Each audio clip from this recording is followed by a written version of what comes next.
Hello everyone, Arash Jafarzadeh here. Today we're going to take a look at some computer hardware and how a computer system works. It's important for us to have a basic understanding of the inner workings of this tool that we use so much in our day-to-day lives. The inside of this computer system might not be as scary as you might think. One fun way I like to look at a computer system is to compare it to something that we use every morning.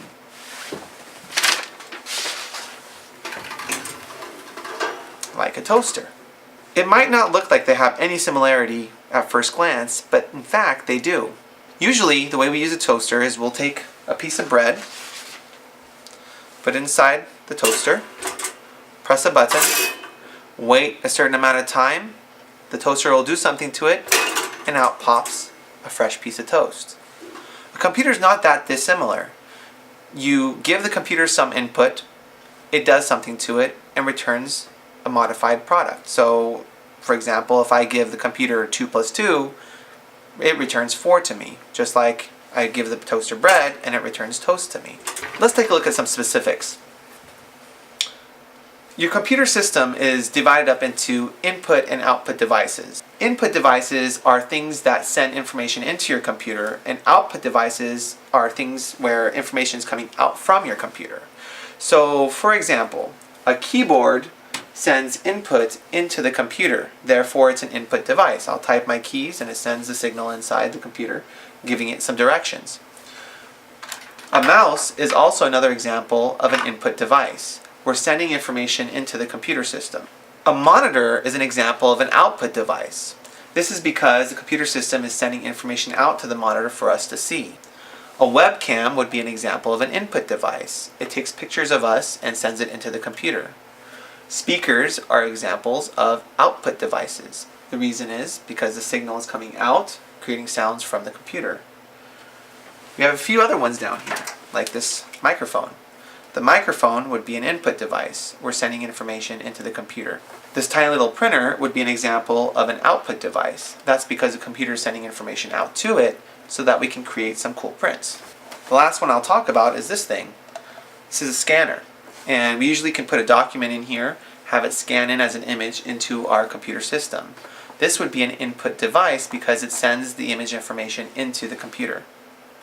So now that we know what's going on the outside, let's take a look at what's going on the inside. This is actually a computer tower that I have been building with my students here at the school. It's not too difficult to put together a computer. It's actually a pretty fun project, and it's within all of your capabilities. If you're ever interested in doing that, let me know.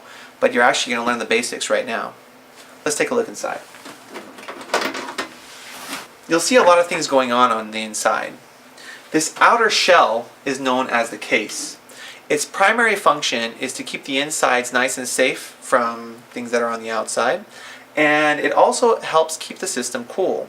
Usually it has vents on the front and back, and in the case of this cover, you'll notice that it has vents on the side as well. The next thing we'll talk about is something called the power supply. Now the power supply in this system is right down here. It's this black box. I have another example I can show you. Here's another power supply, and basically what the power supply's function is to take power from the electrical outlet and spread it out all over your computer system, giving power to all the individual parts. Power supplies come in wattages, and that's dependent on how much hardware you have inside your system. How much power do you need? You'll see that there's cables coming out from it. These are what you connect to the different parts on the inside of your computer system to give it power. This example is a modular power supply, or at least partially modular, and it allows me to connect specifically what I want. I don't want to have a million cables running all over the place, so if I can pick and choose how many I want to plug in, it just makes the inside of your system more organized.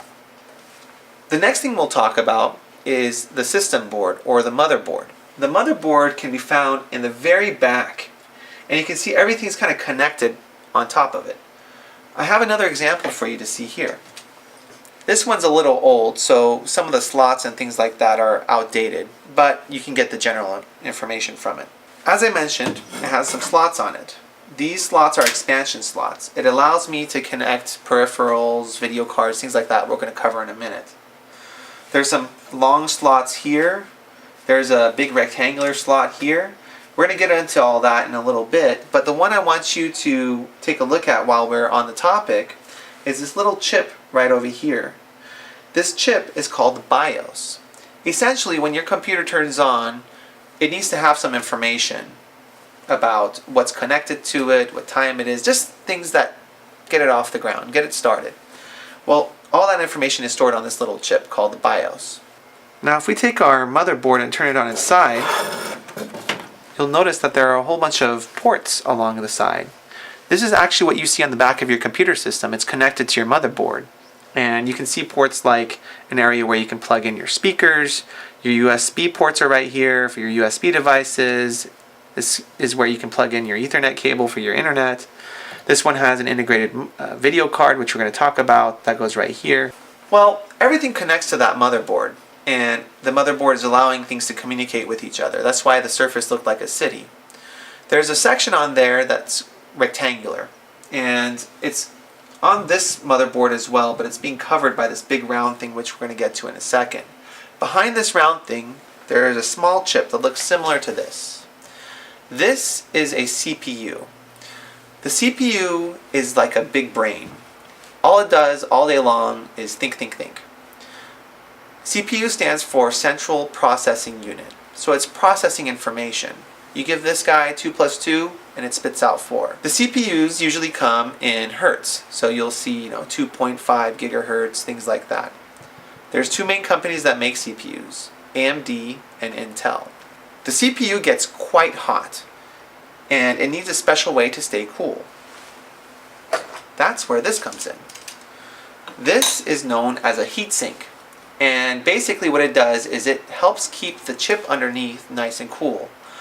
It has a high surface area so that it can assist in keeping this small device nice and cool. Now the thing about the CPU is that it has no memory. It's very smart, it can process information very quickly, but it can't remember anything. That's where your storage devices come into play. Your computer usually comes with something called a hard drive. A hard drive looks something like this. Now, this is an older hard drive, and it has some moving parts on it. This type of hard drive is called a SATA drive. And if we look on the inside, we can see that there is a platter which spins around.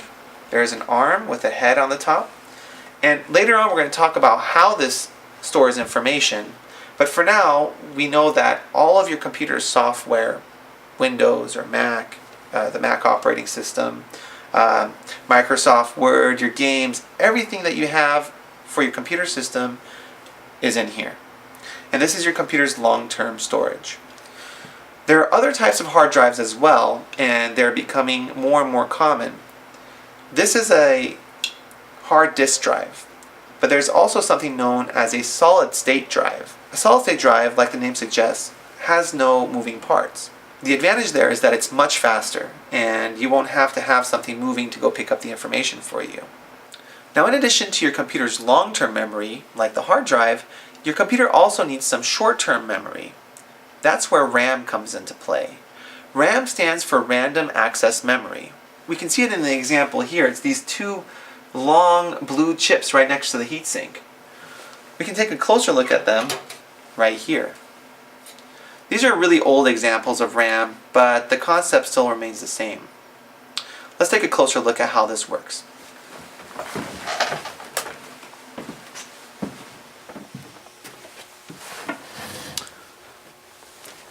Let's talk a little bit about the relationship between your computer's hard drive and the RAM.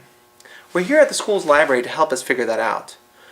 Imagine the bookshelves as a symbolic representation of your computer's hard drive. And imagine this desk as the representation of your computer's RAM. At any time, I can grab a book from the bookshelf. Let's take a look at The Very Hungry Caterpillar. I can put it on my desk and read from the book. While I'm using the book, it's going to be on my desk, and when I'm done with it, I can go ahead and put it away. The bigger my desk is, the more things I can do at one time. So I can have my book here. I can maybe open up a second book to compare things. I can have a notebook on my desk so I can take notes while I'm working. I can have some folders here with some other information. So the more space I have, the more I can do at one time. The smaller my desk is, the less I can do at one time. Well, your RAM works in a very similar way. The more storage capacity your RAM has, the more things you can do at one time, or multitask. So that means you can have your Windows available for you and your Microsoft Office available for you and maybe play a game in the background, whatever. But you can have a lot of things happening at one time without your computer slowing down. Let's get back to our lesson in the class.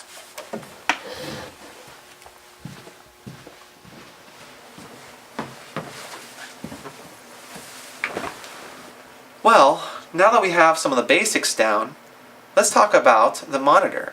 The computer has to have a way to show us the information on our computer screen. For that, you need a video card. The video card is right here. I have an old example of one here that you can take a closer look at.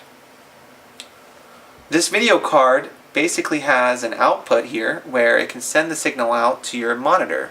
There are different connections that we'll cover later on. Sometimes you can also find integrated video cards. What that means is the video card is actually part of the motherboard and it's included. I don't have an example here, but you also have other cards like the sound card. The sound card is responsible for all the sounds you hear on your speakers. Usually the microphone would connect to that.